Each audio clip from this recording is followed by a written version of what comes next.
When we talk about the greatest big men of NBA history, specifically the topic of power forwards, there are several names that usually get brought up, like Tim Duncan, Karl Malone, Charles Barkley, Dirk Nowitzki, and Kevin Garnett to name a few.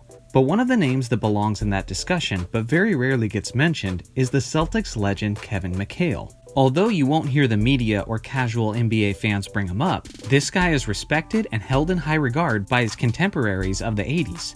They certainly recognize his place in the discussion. There's reasons why he's overlooked, which we'll get into, but we'll start by recognizing his talent and accomplishments throughout his early career. So sit back and enjoy as I once again do my favorite thing to do as a Lakers fan, which is make a positive video about a Celtics player.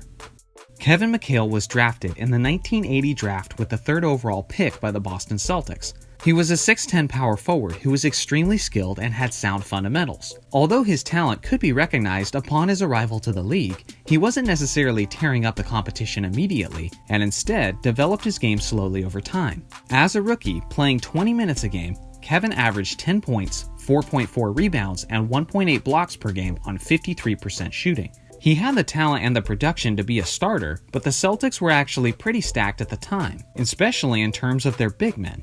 Within 2 years, Boston had acquired Robert Parrish, Larry Bird, and Kevin McHale, which would be their Hall of Fame front line of the future. They also had Cedric Maxwell, who was a 6'8 small forward and a great player in his own right. With Parrish starting at center and Bird and Maxwell starting at the forward positions, there simply wasn't room for McHale to start. So in the early years of his career, he thrived in his role as the team's 6th man.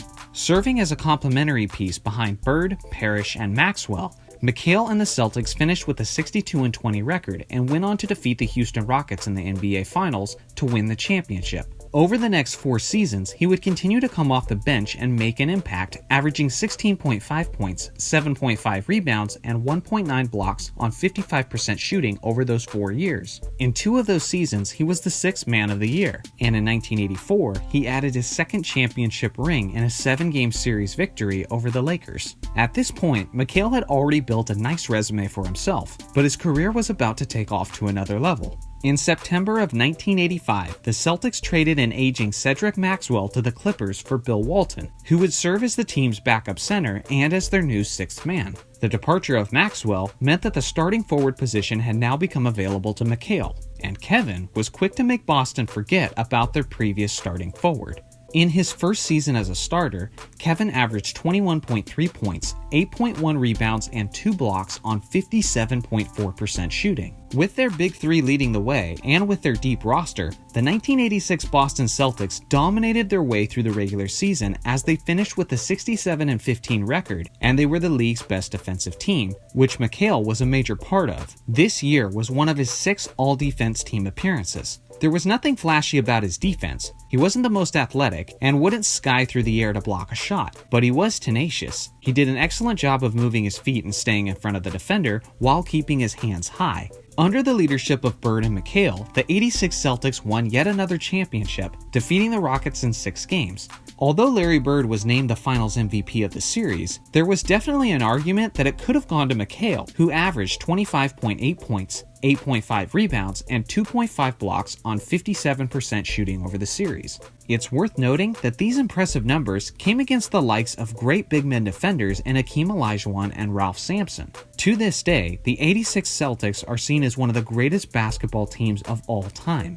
Even with all of this being said, we were still yet to see the best of McHale. The following season would be his best yet, and a year where he made history. As a 29-year-old in his prime year, he averaged 26.1 points, 9.9 rebounds, and 2.2 blocks on an incredible 60.4% shooting. His 60.4% shooting came on 17 shots per game. Players almost never score that many points with such high efficiency. In fact, in the history of the league, no one has ever averaged as many shots as McHale did that season and shot the ball more efficiently. He also shot 83.6% from the free throw line, making him the first player to ever shoot 60% from the field and over 80% from the free throw line in the same season. It was during this stretch of his career that the term torture chamber came up a lot. This was in reference to the players who had to guard McHale in the low post. At the time, he had arguably the best footwork and low post moves in the game, right there with Hakeem Olajuwon.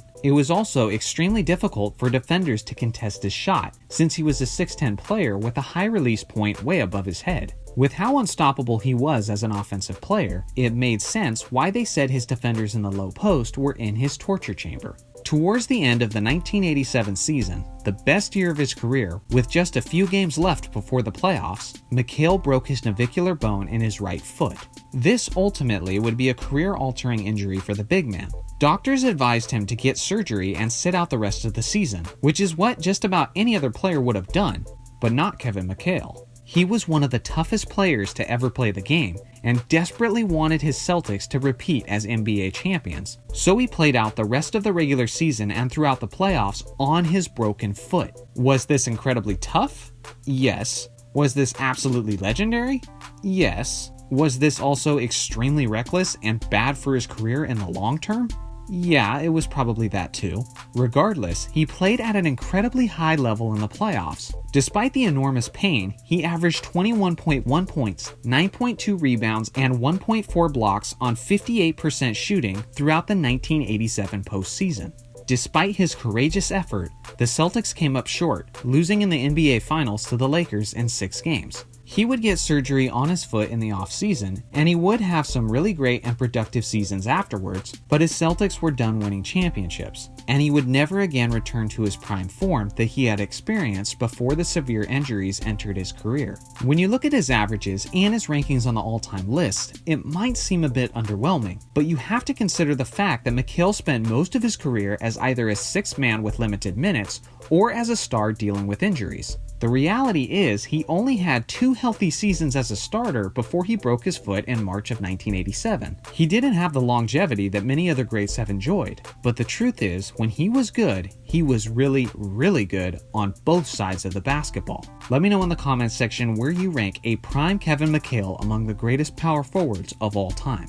Thanks for watching as always, make sure to like and subscribe for more NBA content, and I'll see you guys in the next video.